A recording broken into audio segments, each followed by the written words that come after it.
Bonjour à toutes et à tous. Choisir l'activité physique pour soigner sa maladie et ses douleurs, c'est la philosophie des ateliers Fit Your Mind, un principe poussé encore un peu plus loin lors d'un défi réalisé en septembre 2024, gravir le mont Olympe en Grèce, une belle aventure humaine vécue par 11 personnes et qui fait l'objet d'un documentaire projeté cette semaine à Libramont. On en parle avec nos deux invités. Hélène Memusel, bonjour. Alors vous êtes la directrice de Fit Your Mind et à vos côtés une des participantes à ce beau projet, Josette Grégoire, bonjour. Bonjour. Alors merci de nous avoir rejoints sur ce plateau. On va tout de suite se plonger dans l'ambiance de ce défi. On va le voir, une belle aventure humaine, un défi solidaire avec cette bande-annonce du documentaire réalisé par Justin Collin.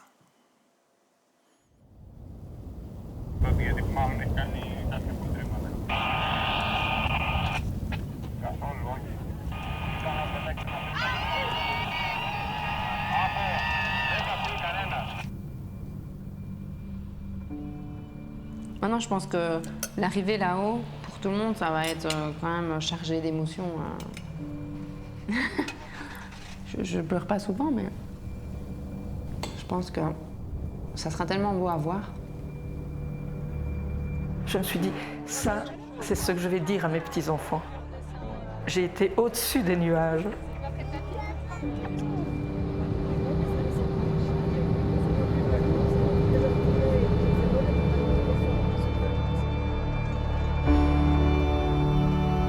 Et je me rends compte que par rapport à tous ces exercices, tous ces entraînements et tout l'ensemble du groupe,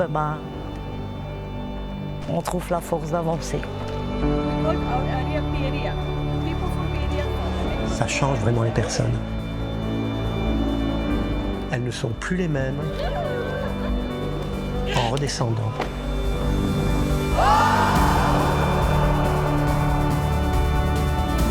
Moi, je n'ai plus l'impression d'être malade quand je suis dans ce groupe-là. Moi, je suis pas malade. Je suis sportive.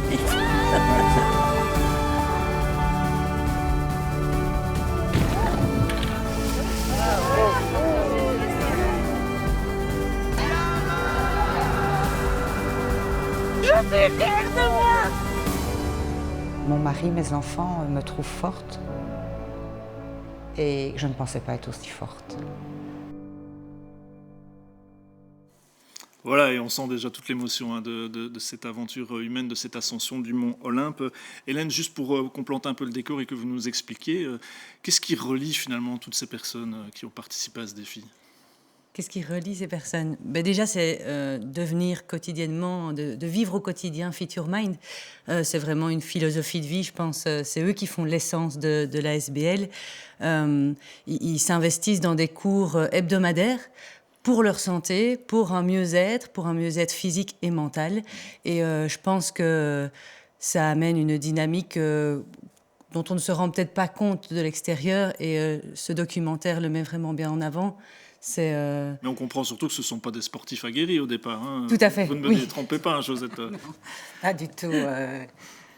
Non, quand on a commencé, on faisait une activité. Et encore, j'étais fatiguée après. Maintenant, je fais 2 activités, l'une derrière l'autre. Oui, et parfois c'était le tour du lac de Nice-Ramon, 5 km. Ça ne dépassait peut-être pas plus loin, en fait. Hein. Non, c'est ça.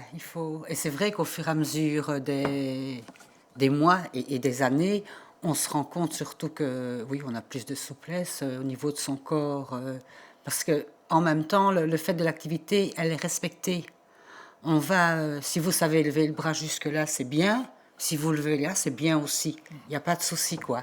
Donc, on nous a appris à respecter notre corps et à l'écouter. Ouais, parce que ça veut dire que toutes et tous, au départ, vous avez des difficultés avec ce corps. Voilà, vous souffrez peut-être de maladies chroniques. Chacun a un peu son histoire.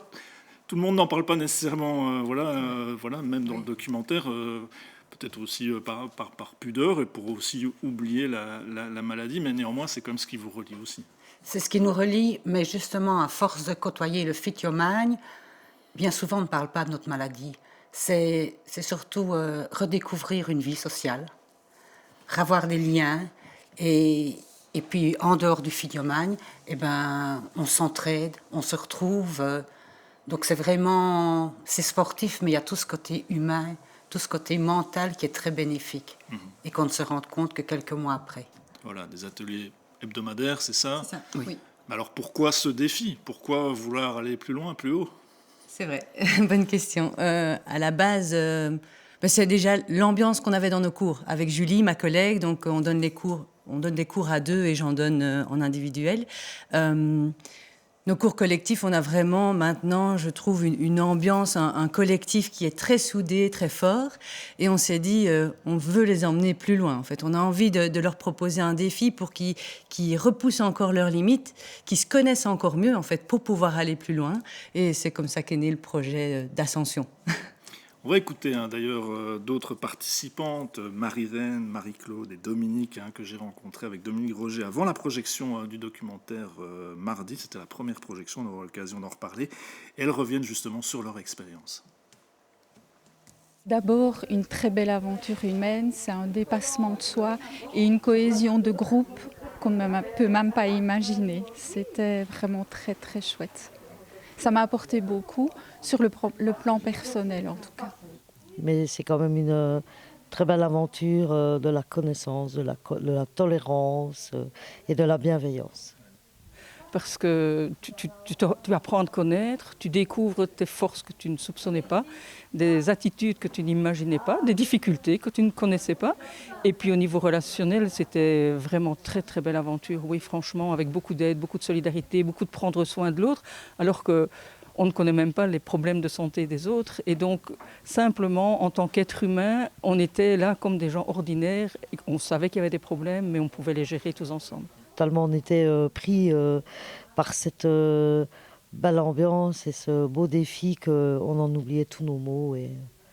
Et c'était un bonheur, quoi. Ça nous permettait de nous évader, de faire autre chose et de ne plus penser à nos maladies. Je me suis dit que j'allais essayer. Et puis finalement, on est arrivé quand même au sommet. Malgré quelques petits pépins, si j'ai cru comprendre. Je suis arrivée au sommet et en redescendant, j'ai glissé sur les cailloux et je me suis cassé les 2 malléoles. Voilà. Ça n'a pas entaché le souvenir du projet? Non, pas du tout. Je me suis vraiment sentie très très bien jusqu'à la fin du séjour. J'ai été intégrée, personne ne m'a abandonnée et c'était vraiment très bien. Je ne regrette pas du tout. Voilà, on est content de savoir que vous n'avez pas laissé Dominique en haut de la montagne. Non, pas du tout. Mais il y a cet esprit d'entraide, ça ressort bien évidemment du documentaire aussi. C'est important, on imagine bien, face à une épreuve, parce qu'on parle de combien d'heures de marche, et puis à l'altitude surtout, Oui. à laquelle vous n'étiez pas habitué. Oui, l'altitude, c'était vraiment très très dur. Je vois on est déjà passé de 300 mètres d'altitude dans le village où on était à 2400 mètres en quelques heures avec le bus et les 4x4. Puis alors quand on est arrivé là, les 50 premiers mètres, c'était vraiment atroce. Là, moi, personnellement, je me suis demandé, mais qu'est-ce que je suis venue faire? Je ne vais jamais y arriver, quoi. On avait les muscles qui brûlaient, on n'arrivait plus à respirer. Donc là, c'était la grosse angoisse. Et puis, l'effet de groupe, justement, quand on s'arrête et qu'on parle avec l'une et l'autre, ils ont le même effet, tout ça. Et alors, on était repartis et on n'a plus pensé à ça. Et Hélène, ça prouve aussi qu'il y a le physique et le mental aussi qui jouent. Oui, évidemment. tout à fait. Oui. C'est vrai que l'altitude, ça n'avait pas pu être testé avant, donc ça, c'était la grande découverte difficile au début. Et le mental joue énormément, mais c'est ce que j'ai admiré chez eux justement pendant tous nos entraînements. Donc c'est un entraînement d'1 an, où il y avait minimum un entraînement par mois vraiment spécifique. C'est justement cette cohésion d'équipe qui s'est créée, et c'est ça qui fait la force mentale de chaque participant maintenant, c'est qu'ils se sont rendus compte qu'à plusieurs, on est plus fort. Ouais. Alors c'est bien aussi de préciser que vous étiez accompagnés, au-delà des participantes, il y a des coachs, etc. Ça ne s'improvise pas non plus. Non, ça ne s'improvise pas. On était toute une équipe avec des médecins, kinés, et puis des coachs qui accompagnaient. On avait une de mes collègues qui est formée justement dans tout ce qui est communication et bien-être, finalement, pour aussi pouvoir appréhender cette notion de groupe où chacun peut être moins bien dans le groupe et c'est pas pour ça que c'est grave. Donc on a abordé aussi tous ces sujets-là pendant les entraînements, déjà pendant l'année d'entraînement, parce que c'était important que chacun se sente à sa place et respecté, surtout dans le groupe. Donc ça a été très important de le travailler aussi tous ensemble. Alors on l'a dit, ça a donné lieu à un documentaire de Justin Collin. Parce qu'on entendait dans les extraits des interviews que j'ai réalisées que pendant la marche, on ne parlait pas nécessairement de sa maladie, on ne se confiait pas nécessairement. Mais pour autant, face à la caméra de Justin Collin, il y en a plusieurs d'entre vous qui se sont confiés et je vous propose de découvrir un extrait, voilà, l'extrait numéro 1. Moi, j'ai découvert le film un peu par hasard. Quand il y avait une journée organisée par la commune de Libramont pour essayer un petit peu tout, je suis tombé sur Hélène et Julie. Et puis juste à ce moment-là, j'ai eu aussi un diagnostic qui m'a dit que voilà, c'était pas éternel.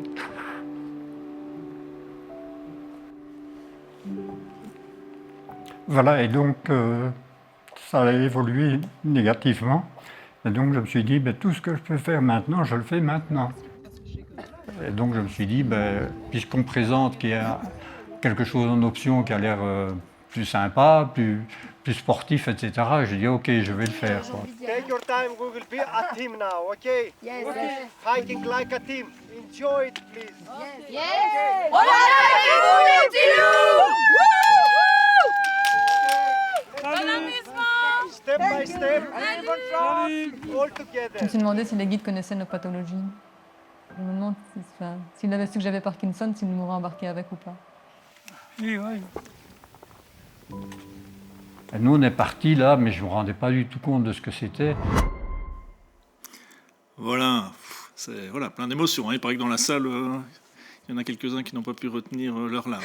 Oui, on a eu déjà des beaux retours, effectivement. C'est ce que j'admire dans le travail de Justin, ici, dans ce documentaire, c'est vraiment les émotions qu'on peut ressentir. Alors nous, évidemment, on n'est pas objectif par rapport à ça, mais je pense que mardi, à la grande première qu'on a eu la chance de découvrir, tout le monde a ressenti ces émotions et même des sensations qu'on a pu vivre là-haut, la sensation du vent, le stress de savoir est-ce qu'on va y arriver, ou tout ça, je pense que c'est défi réussi pour Justin de pouvoir laisser... c'est une belle trace pour les proches aussi. J'imagine que vous leur aviez raconté votre aventure, mais c'est encore autre chose. Là, on a un condensé. Oui, on leur a raconté, mais quand ils voient, ils nous disent qu'ils ne s'imaginaient quand même pas que c'était ça, quoi. Et personnellement aussi, quand j'étais dans l'ascension du Mont Olympe, on était dans l'instant présent, je le vivais. Et ici, de voir le reportage de Justin, on a du recul et quelque part, on se rend même plus compte de ce qu'on a réalisé. Ouais. Et votre famille, au départ, quand vous leur avez annoncé que vous alliez faire ça, comment est-ce qu'ils l'avaient pris ?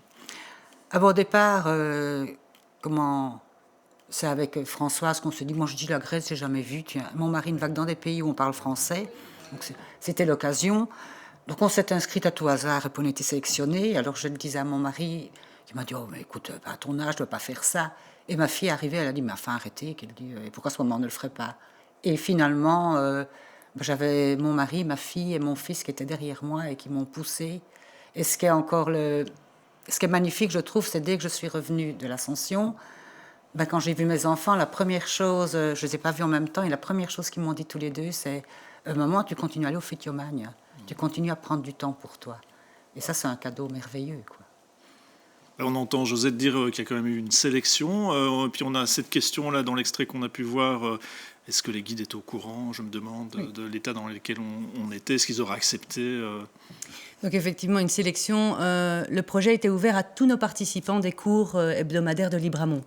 Et donc, dedans, il y avait 18 participants qui se sont inscrits, oui, au final. On savait qu'on partirait avec maximum 15 personnes. Et c'est vrai qu'il y en a qui se sont désistés parce que déjà, le projet de groupe, ça ne correspond pas à tout le monde. Et puis, on a dû faire des sélections avec des randonnées tests, avec des dénivelés spécifiques, avec un chronomètre spécifique pour voir si les aptitudes étaient suffisantes pour être en sécurité, finalement, là-haut. Et donc, c'est comme ça que le groupe s'est réduit petit à petit et qu'il n'y avait plus que 11 participants, finalement, qui ont pris le départ. Donc oui, il y a eu une sélection, effectivement, quand même, qui a été faite. Et puis tout un entraînement. Et d'ailleurs, un je vous entraînement, propose de redécouvrir un autre extrait que nous a sélectionné Justin Collin, un extrait qui concerne vraiment précisément l'entraînement. Chacun devait aussi, pour sa part, faire ses entraînements à soi. J'ai refait un peu de piscine, j'ai eu mon coach sportif qui m'a réentraîné d'abord en individuel et puis en groupe, entre collègues. Franchement, pour tout ça, j'ai été vraiment bien aidée et bien soutenue en tout cas. Après tout, le lendemain, j'ai pas trop de courbatures, ça va. Aujourd'hui, je vais me faire crever. Dans le cadre d'une ascension, c'est super important de se préparer et c'est vraiment important de se rassurer, de savoir qu'on va quand même y arriver, au maximum. Si on ne se prépare pas, c'est pas la peine d'y aller. Voilà, on voit que aussi tout le monde évidemment n'est pas au même niveau au départ. Non. Et pourtant, c'est aussi une ascension de groupe. On entend un moment un guide qui dit « Allez, profitez, mais profitez en groupe de cette montée. » Oui. C'est vrai que chacun a son niveau. Maintenant, c'était l'objectif aussi des entraînements, c'était quand même d'avoir le groupe le plus homogène possible, malgré les différences. Mais c'est vrai que les guides là-bas nous ont permis chacun d'être à notre rythme aussi. Et donc ça, c'est ce qui a été très avantageux, c'est qu'il y en a qui sont restés un peu plus en retrait parce que le rythme était plus lent pour certains, et ça permettait à d'autres d'être plus en avant, justement, pour garder son rythme et ne pas être cassé, coupé dans son rythme, c'est très important, oui. Donc les guides ont fait un beau travail là-bas aussi. Vous l'avez vécu comme une aventure personnelle ou une aventure de groupe? Une aventure de groupe. Vraiment, moi, j'ai été portée par le groupe, je dois dire, mais personnel aussi. Je parlais avec Marie-Claude dernièrement. C'est vrai qu'au niveau physique, on a fait moins d'entraînement depuis qu'on est rentré, donc on sent qu'on a perdu de l'endurance, tout ça.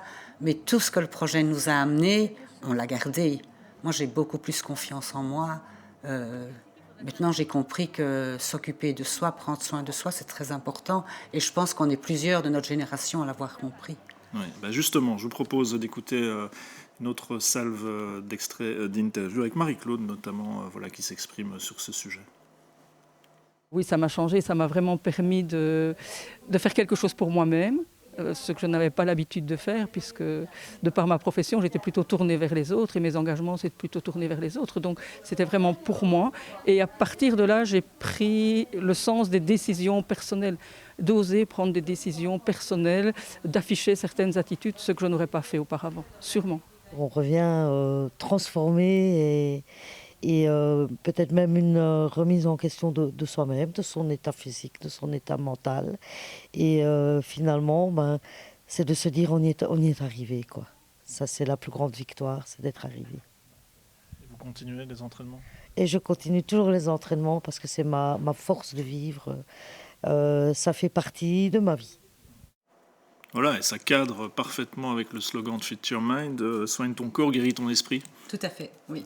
Je pense que c'est vraiment la richesse qu'on souhaite à tout le monde de découvrir finalement. C'est pas parce qu'on a une maladie, c'est pas parce qu'on a une étiquette collée sur la tête de pathologie, de maladie, d'accident, peu importe, que on ne peut pas développer plein de choses autour de soi et avoir plein de ressources. Et donc je pense que ça, c'est vraiment Fit Your Mind, c'est se redécouvrir autrement aussi. Et ça a été suivi par un étudiant de la Haute École Robert Schumann en kinésithérapie,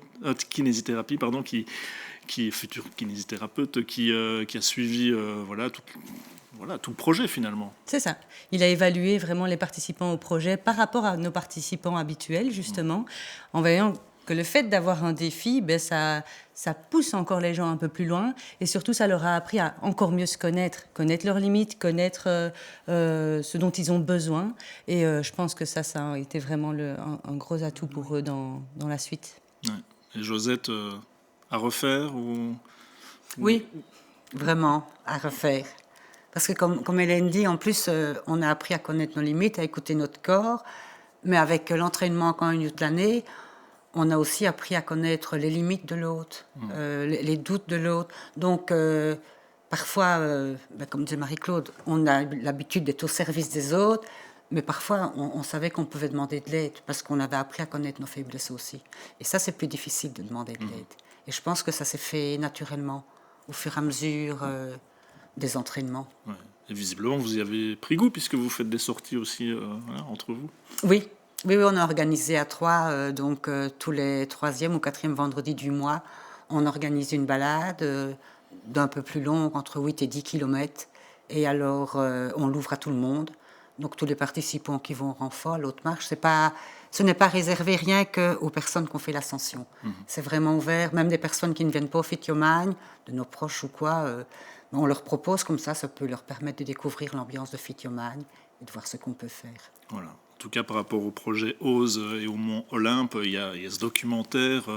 Je l'ai dit, il a déjà été projeté ici à Libramont. Visiblement, ça a bien fonctionné puisqu'on a rajouté des dates. Exactement. Il y aura encore ce vendredi à 20h30 et la semaine prochaine, il y a 2 dates supplémentaires, le mercredi après-midi et le dimanche après-midi. Le but, c'est de ce documentaire, parce que ça aurait pu rester dans la sphère privée, c'est aussi de montrer justement, d'où le titre OSE, qu'on peut y aller, qu'on peut changer les choses. Oui, c'est vraiment faire passer un message à toutes ces personnes qui n'osent pas sortir de chez elles ou qui se sentent enfermées dans leur douleur, dans leur maladie, mais que parfois juste d'oser passer le pas, de sortir de chez soi, d'aller faire une activité, de rebouger, ça peut amener de grandes choses. Et c'est vraiment retrouver le plaisir de bouger aussi et de faire autrement. Et apparemment, vous avez prévu peut-être aussi de le projeter dans des écoles. Il y a un dossier pédagogique. Tout à fait, oui. Dossier pédagogique, évidemment, avec Marco, notre étudiant de la Haute École Robert Schuman de Libramont. On aimerait bien créer un événement avec la Haute École et toute école secondaire aussi. Je pense que c'est accessible à des écoles secondaires aussi pour découvrir, sensibiliser à la différence et à au potentiel de tout le monde caché. En tout cas, un grand merci d'avoir été avec nous sur ce plateau pour évoquer cette aventure. Je rappelle que, évidemment, le mieux, c'est de voir le documentaire en entier, documentaire de Justin Collin. Et si vous voulez plus d'informations sur les séances, les ateliers hebdomadaires de Fit Your Mind, c'est facile, www.fityourmind.be. Merci de nous avoir suivis. À très bientôt.